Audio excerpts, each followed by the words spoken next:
جو گفتگو کی گئی تھی اس وقت کے پاکستان کے سفیر امریکہ میں سعود مجید خان صاحب کے ساتھ، اس گفتگو کے اوپر اظہار ناراضگی کیا گیا اور یہ کہا گیا کہ جناب تسی یہ جڑی گل کی تھی سن چنگی نہیں لگی، ٹھیک ہے جی۔ اور اس کے بعد اس سے آگے کوئی کارروائی نہیں ہوئی، ماں سوائے اس کے کہ عمران خان صاحب نے اس کو اپنے بیانیے کا حصہ بنایا اور لوگوں کو موبلائز کر لیا، اس وجہ سے کہ جناب امریکہ ہمارے ہر ایک کام میں ملوث ہے اور امریکی اشیر باد کے ذریعے پاکستان میں حکومتیں بنتی ہیں اور ٹوٹتی ہیں۔ اور آپ یقینی طور پر جاننا چاہیں گے کہ ایک جانب خود فواد چودھری صاحب چپ کے جا کر امریکی سفیر سے ملاقاتیں کرتے ہیں ادھر اسلام آباد میں، اور اس کے ساتھ ساتھ جو امریکہ کے اندر تعلقات کو بہتر بنانے کے لیے لابسٹ اور پی آر فرمز کو ہائر کیا جاتا ہے پاکستان تحریک انصاف کے پلیٹ فارم سے اوپر، تو پھر یہ اچانک فواد چودھری صاحب کو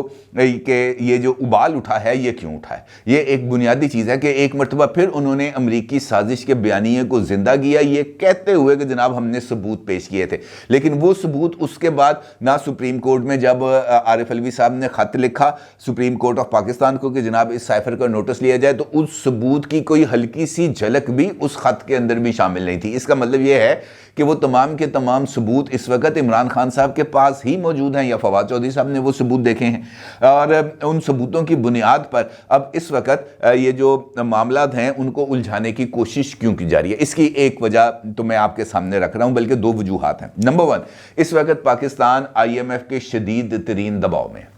اور آئی ایم ایف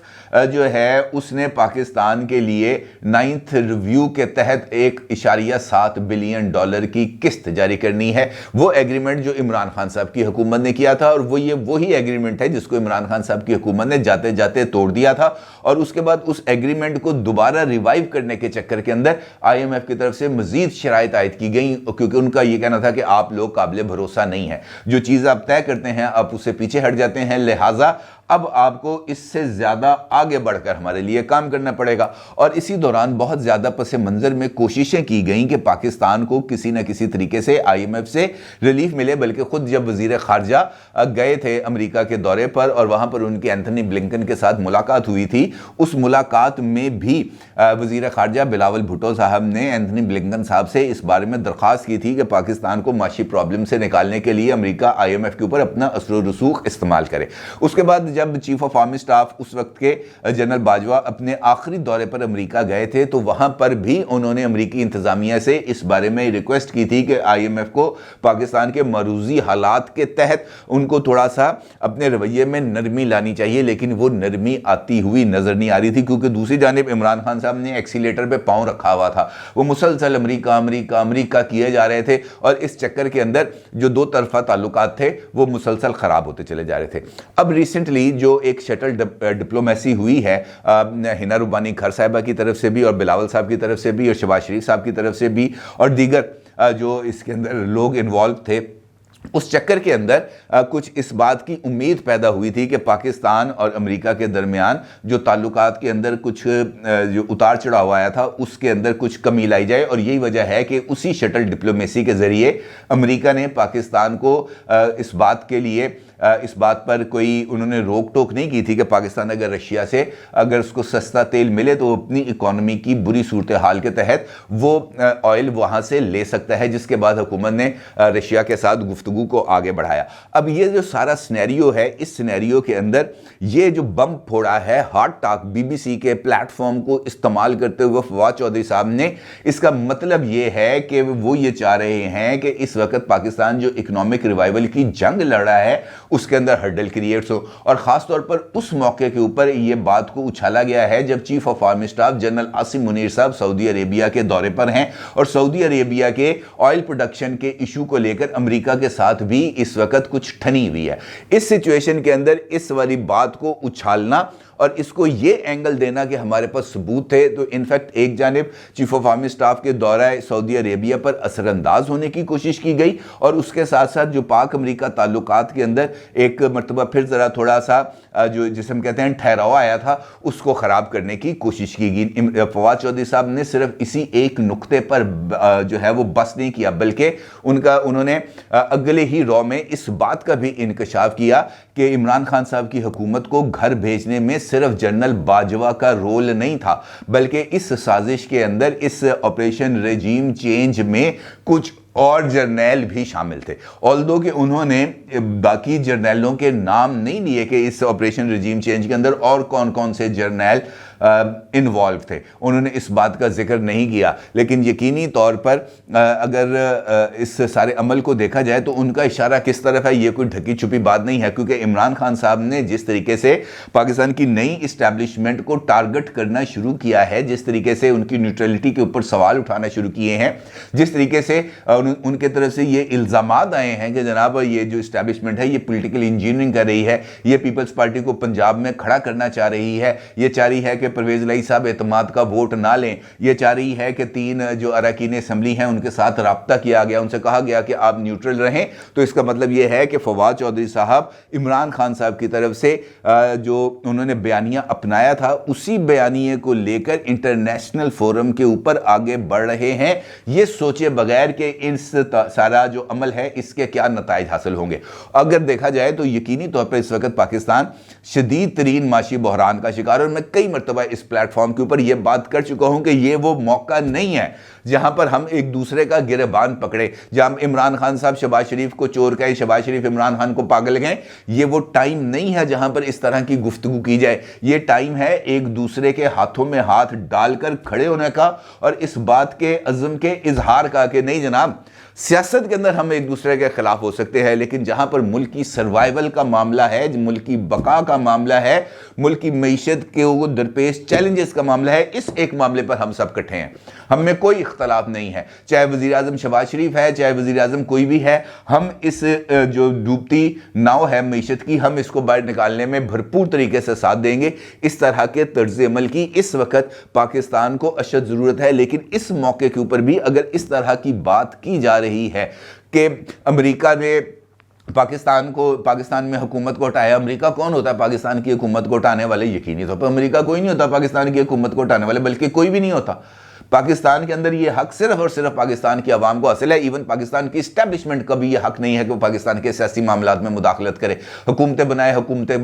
گرائے، سیاسی جماعتیں بنائے، سیاسی جماعتیں گرائے، لوگوں کے ٹکٹ واپس کرائے، لوگوں کے لیے RTS بٹھائے، اس طرح کا کوئی بھی چکر نہیں ہونا چاہیے، یہ ایک اصولی بات ہے اور اس کے اوپر کوئی اختلاف رائے نہیں ہے، لیکن موقع کی مناسبت کو دیکھنا چاہیے۔ ایک جانب چیف آف آرمی سٹاف پہلے دورے پر موجود ہیں سعودی عربیہ میں، اور وہاں پر بیٹھ کر وہ گفتگو کر رہے ہیں کہ پاکستان کو معاشی چیلنجز سے نکالنے کے لیے کس طریقے سے سعودی عربیہ کے ساتھ کوارڈینیشن کو بڑھایا جا سکتا ہے، کس طریقے سے ان کو واپس پاکستان کے اندر ان کے انٹرسٹ کو ڈیولپ کیا جا سکتا ہے، اور وہ تمام انٹرسٹ جس کا اظہار ماضی میں خود سعودی گورنمنٹ کر چکی ہے کہ ہم نے یہاں پر آئل ریفائنری لگانی ہے، ہم نے یہاں پر یہ جو سافٹ ویئر ٹیکنالوجی پارکس بنانے ہیں، ہم نے پاکستان کے ساتھ طویل المدتی جو منصوبے ہیں ان کو مکمل کرنا ہے، سعودی عربیہ سی پیک کے اندر شامل ہونا چاہتا ہے، سی پیک کا حصہ بننا چاہتا ہے، تو اس کا مطلب یہ ہے کہ اس پورے ریجن کے اندر ان کی انوالومنٹ بڑھے گی۔ اگر ان کی انوالومنٹ بڑھے گی تو اس کا مطلب یہ ہے کہ پاکستان کو کم از کم اس کوریڈور کا تو فائدہ ہوگا، جو یہ پاک چائنا اکنامک کوریڈور بن رہا ہے اس کا تو فائدہ ہمیں حاصل ہونا چاہیے،